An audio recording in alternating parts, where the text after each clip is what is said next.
So you are thinking about making a move here in the Denver housing market and you want to know what the heck is going on in our local housing market. Well, you found the right video, the right guy, because my name is Torrey Drake. I'm a local Denver realtor, and every single day I help people just like yourself buy and sell homes here in Denver, all while simplifying the process because I like simplicity, but I also like data. So this is my monthly market update. I'm going to show you 3 graphs so you understand perfectly what is going on in the housing market. I'm going to simplify those graphs. Then I'm going to give you 3 things to know if you are a buyer or seller in the Denver housing market. We're going to go ahead and jump into my computer, look at these graphs. They're going to look a little overwhelming, but once again, I'm gonna simplify them. Let's jump. And by the way, if you'd like to have an absolutely no pressure, no hassle conversation, my contact information is in the YouTube description. If you like the video, hit like, hit subscribe. Let's jump in.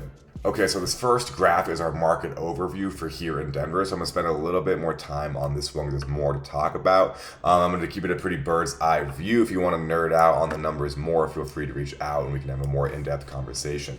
Moral of the story, we have less supply. We have less homes for sale, about 8% less homes. And we're selling about 22%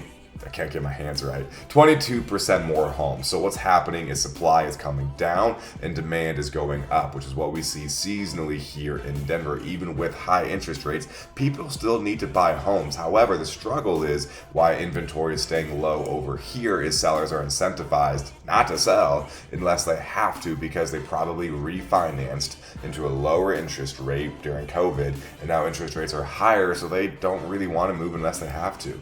And when what happens over here is, damn it, wrong hand. What happens when supply is low and demand is high in any industries, prices go up. So we saw 5% appreciation here in Denver just in February alone. So this is a March update, but this happened in February. What normally happens in Denver each year, prices go up January through like August, and then they stabilize and come down a little bit. So I think that's what we're continuing to see here, which is what we see historically is a steep appreciation first half of the year, a leveling off in depreciation, but this is just more steep than usual. For record, over here we normally have 6,000 homes for sale. We got 3,000 right now. Average days in MLS, right? Dang it, right there. I'll get myself closer. The amount of homes is taking homes longer to sell, even though supply is low.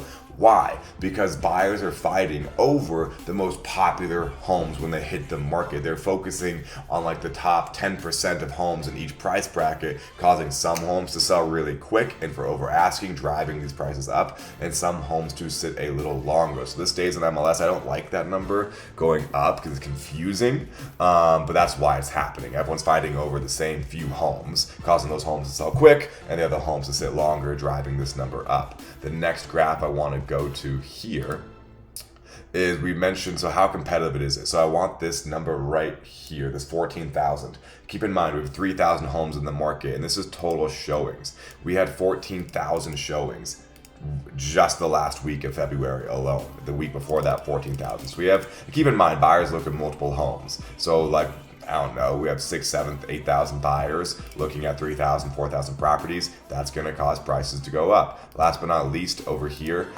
is the housing market going to crash? Absolutely not. Number one, prices are going up because of demand is present. But over here, year to date, 2023 active listings, once again, just about 4,000. If we go to 2019, our last normal year in real estate, we had 6,000 homes for sale and nobody was worried about a market crash back then. And we have half the inventory and still healthy demand. All right, so let's go ahead and go into 3 things to know for buyers and sellers. 3 things to know if you're a buyer and or seller. Number 1, buyers are getting into bidding wars and driving prices up on the most popular homes in their price bracket. So what does that mean? If you're a seller, really take the time to prepare and market your home properly to try to get all that bidding war attention, because if you miss that first weekend or 2 and don't get those multiple offer situations, it's very unlikely that you'll get that same level of demand on weekend 3, 4, or 5. Buyers shopping at those homes are looking for a bargain. So if you're a buyer, that gives you an opportunity. Maybe shop for homes if you can't be as competitive. That's okay. Maybe don't shop for the best homes that just hit the market in your price bracket. Maybe look for homes that have sat a little longer. Thing to know number 2 is that buyers are willing to pay a premium price for the home, but oftentimes instead of asking for a price reduction, they're asking for help buying down their interest rate because interest rates are so high. A buyer is basically saying, hey, I'll give you your home's for sale for $550, I'll give you $550, $560, $570, but I need you to help buy my interest rate down. So almost, I wouldn't say expect that, but just you can use it as a negotiating tool as well, whether you're a buyer or a seller, to get the best term possible for you.